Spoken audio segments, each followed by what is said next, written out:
Hello every one, പുതിയൊരു വീഡിയോയിലേക്ക് എല്ലാവർക്കും സ്വാഗതം.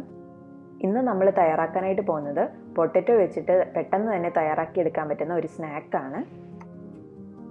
വളരെ എളുപ്പത്തിൽ തന്നെ തയ്യാറാക്കിയെടുക്കാനായിട്ട് പറ്റും ഈ സ്നാക്ക്. അപ്പോൾ നമുക്ക് നോക്കാം ഇതിലേക്ക് എന്തൊക്കെയാണ് വേണ്ടതെന്ന്. ഇതിലേക്ക് ഞാനിവിടെ ഒരു വലിയ ഉരുളക്കിഴങ്ങ് വേവിച്ചിട്ട് തൊലിയൊക്കെ കളഞ്ഞെടുത്ത് വെച്ചിട്ടുണ്ട്. ഇനി ഇത് നമുക്ക് നന്നായിട്ടൊന്ന് ഉടച്ചെടുക്കണം. ഉരുളക്കിഴങ്ങ് നല്ലതുപോലെ വെന്തിട്ടുണ്ടെങ്കിൽ പെട്ടെന്ന് തന്നെ ഉടഞ്ഞു കിട്ടും. അങ്ങനെ നന്നായിട്ട് ഉടഞ്ഞിട്ട് വേണം നമുക്കിതിലേക്ക് ബാക്കി ചേരുവകൾ ചേർത്ത് കൊടുക്കാനായിട്ട്. ഞാനിവിടെ നന്നായിട്ട് ഇത് ഉടച്ചെടുത്തിട്ടുണ്ട്. ഇനി ഇതിലേക്ക് നമുക്ക് ആവശ്യത്തിനുള്ള ഉപ്പ് ചേർത്ത് കൊടുക്കാം. ഉപ്പ് ചേർത്ത ശേഷം നന്നായിട്ട് തന്നെ മിക്സ് ചെയ്തെടുക്കുക. ചൂട് കുറവാണെന്നുണ്ടെങ്കിൽ കൈകൊണ്ട് തന്നെ നന്നായിട്ട് മിക്സ് ചെയ്തിട്ട് കൊടുത്താൽ മതി. ഇനി ഇതിലേക്ക് ഒരു 1/2 കപ്പ് ഗ്രേറ്റഡ് ആയിട്ടുള്ള ചീസ് ചേർത്ത് കൊടുക്കുക. ഇത് ചേർക്കണം നിർബന്ധമൊന്നുമില്ല, പക്ഷേ ഇത് ചേർത്തിട്ടുണ്ടെങ്കിൽ കുറച്ചും കൂടെ ടേസ്റ്റ് കൂടും. അപ്പോൾ അഥവാ നിങ്ങളുടെ കയ്യിൽ ചീസ് ഇല്ലയെന്നുണ്ടെങ്കിൽ ചേർത്തില്ലെങ്കിലും കുഴപ്പമില്ല. ഇനി നമുക്കിതിലേക്ക് ചേർത്ത് കൊടുക്കേണ്ടത് പൊടിയാണ്. ഒന്നെങ്കിൽ മൈദ അല്ലെങ്കിൽ ആട്ടയാണെങ്കിലും ചേർത്ത് കൊടുക്കാം.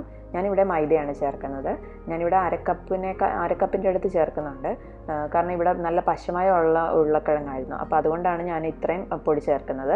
നിങ്ങളുടെ കയ്യിലിരിക്കുന്ന ഉരുളക്കിഴങ്ങിൻ്റെ അതായത് തൊടുമ്പോൾ നമുക്കറിയാം ഭയങ്കരമായിട്ട് കയ്യിൽ ഇങ്ങനെ ഒട്ടിപ്പിടിക്കുന്ന ടൈപ്പാണെന്നുണ്ടെങ്കിൽ മാത്രം കുറച്ച് കൂടുതൽ പൊടി ചേർത്താൽ മതി. അതല്ലാന്നുണ്ടെങ്കിൽ 1-2 ടേബിൾ സ്പൂൺ മാത്രം ആട്ട അല്ലെങ്കിൽ മൈദ ചേർത്ത് കൊടുക്കുക. ഇനി ഇതിലേക്ക് ഒരു ഫ്ലേവറിന് വേണ്ടിയിട്ട് ഞാൻ കുറച്ച് മല്ലിയില അരിഞ്ഞത് ചേർക്കുന്നുണ്ട്. ഇനി നമുക്കിതിലേക്ക് ചേർക്കാനുള്ളത് ഒരു മുട്ടയാണ്. ഞാനൊരു വലിയ ഉരുളക്കിഴങ്ങിൻ്റെ അളവിലേക്കുള്ളതാണ് പറയുന്നത്. അപ്പോൾ അതിലേക്കായിട്ട് ഒരു മുട്ടയാണ് ചേർത്ത് കൊടുക്കുന്നത്. ഇനി ഇതിലേക്ക് ഒരു 1/4 ടീസ്പൂൺ പാപ്രിക്ക പൗഡർ ചേർത്ത് കൊടുക്കുന്നുണ്ട്. അതിന് പകരമായിട്ട് കുരുമുളക് പൊടിയോ അല്ലെന്നുണ്ടെങ്കിൽ മുളക് പൊടിയോ ചേർത്ത് കൊടുക്കാവുന്നതാണ്. 1/4 ടീസ്പൂൺ തന്നെ ചേർത്ത് കൊടുക്കുക. ഇനി നമുക്കിതെല്ലാം കൂടെ നന്നായിട്ട് മിക്സ് ചെയ്തിട്ട് കൊടുക്കാം. ആദ്യം തന്നെ മുഴുവൻ പൊടിയും ചേർക്കണ്ട. പൊട്ടറ്റോയുടെ പശമയം നോക്കിയിട്ട്, അതായത് ഭയങ്കര പശമയമുള്ള പൊട്ടറ്റോ ആണെങ്കിൽ മാത്രം ഇത്രയും പൊടി ചേർത്താൽ മതി. ഇല്ലെങ്കിൽ 1-2 ടേബിൾ സ്പൂൺ മാത്രം ചേർത്ത് കൊടുക്കുക. ഞാനിതിവിടെ നന്നായിട്ട് മിക്സ് ചെയ്തെടുത്ത് വെച്ചിട്ടുണ്ട്.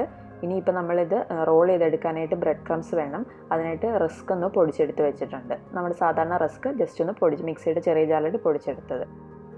ഇനി ഇതിങ്ങനെ ഓരോ ഉരുളകളായിട്ട് ചെറിയ ഉരുളകളായിട്ട് എടുത്താൽ മതി. അങ്ങനെ ഉരുളകളായിട്ട് എടുത്തിട്ട് കയ്യിൽ വെച്ച് ജസ്റ്റ് ഒന്ന് പരത്തി കൊടുക്കുക. എന്നിട്ട് നമുക്ക് ബ്രെഡ് ക്രംസിലൊന്ന് റോൾ ചെയ്തിട്ടെടുക്കാം. ഒരുപാട് കനം പാടില്ല, എന്നാൽ തീരെ തിന്നായിട്ട് പോകാനും പാടില്ല. ഒരു ഇടത്തരം പരുവത്തിൽ ഇത് റോൾ ചെയ്ത് പരത്തി എടുത്തിട്ട് ബ്രെഡ് ക്രംസിൽ റോൾ ചെയ്തിട്ടെടുക്കുക.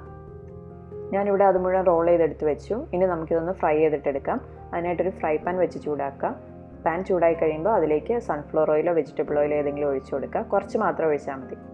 എണ്ണ നന്നായിട്ട് ചൂടായി കഴിയുമ്പം തീ ലോ ഫ്ലെയിമിലേക്ക് മാറ്റുക. എന്നിട്ട് നമ്മൾ തയ്യാറാക്കി വെച്ചിരിക്കുന്ന പൊട്ടാറ്റോ പാൻകേക്സ് അതിലേക്ക് വെച്ച് കൊടുത്തിട്ട് നമുക്ക് 2 സൈഡും ഫ്രൈ ചെയ്തിട്ടെടുക്കാം. തീ ഏറ്റവും ലോ ഫ്ലെയിമിൽ വെച്ചിട്ട് ഓരോ സൈഡും 1 മിനിറ്റ് വീതം ഫ്രൈ ചെയ്തെടുക്കുക. അപ്പോഴേക്കും നന്നായിട്ട് വെന്തും കിട്ടും, നല്ലപോലെ മൊരിഞ്ഞും കിട്ടും. ഈ ഒരു പരുവം നമ്മുടെ കട്ട്ലേറ്റിൻ്റെ ഒക്കെ പരുവമില്ലേ, ആ ഒരു പരുവത്തിലാണ് കറക്റ്റായിട്ട് ഇരിക്കേണ്ടത്. അപ്പോൾ 2 സൈഡും തിരിച്ച് മറിച്ചിട്ട് കൊടുത്തിട്ട് ഫ്രൈ ചെയ്തിട്ടെടുക്കുക.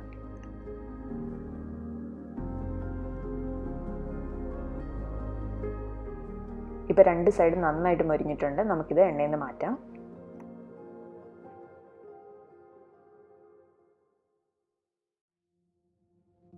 അപ്പോൾ നമ്മുടെ ടേസ്റ്റി ആയിട്ടുള്ള പൊട്ടാറ്റോ പാൻകേക്സ് ഇവിടെ റെഡി ആയിട്ടുണ്ട്. കണ്ടോ, ഇത് പുറമേ നല്ല ക്രിസ്പി ആയിരിക്കും, എന്നാൽ ഉള്ളിൽ നല്ല സോഫ്റ്റുമാണ്. നല്ല ടേസ്റ്റാണ് ഇത് കഴിക്കാനായിട്ട്. ഇത് നിങ്ങൾക്ക് സോസിൻ്റെ ഒപ്പം അല്ലെങ്കിൽ മയണൈസിൻ്റെ ഒക്കെ ഒപ്പം സെർവ് ചെയ്യാം. കുട്ടികൾക്കൊക്കെ ഒരുപാട് ഇഷ്ടപ്പെടും. പൊട്ടാറ്റോ ഒന്ന് വെന്ത് കിട്ടേണ്ട താമസം മാത്രമേ ഉള്ളൂ. അത് കഴിഞ്ഞാൽ നമുക്ക് പെട്ടെന്ന് തന്നെ തയ്യാറാക്കിയെടുക്കാൻ പറ്റാവുന്ന ഒരു കിടിലൻ സ്നാക്കാണ്. നിങ്ങൾ എന്താണല്ലോ ഒന്ന് ട്രൈ ചെയ്ത് നോക്കണേ.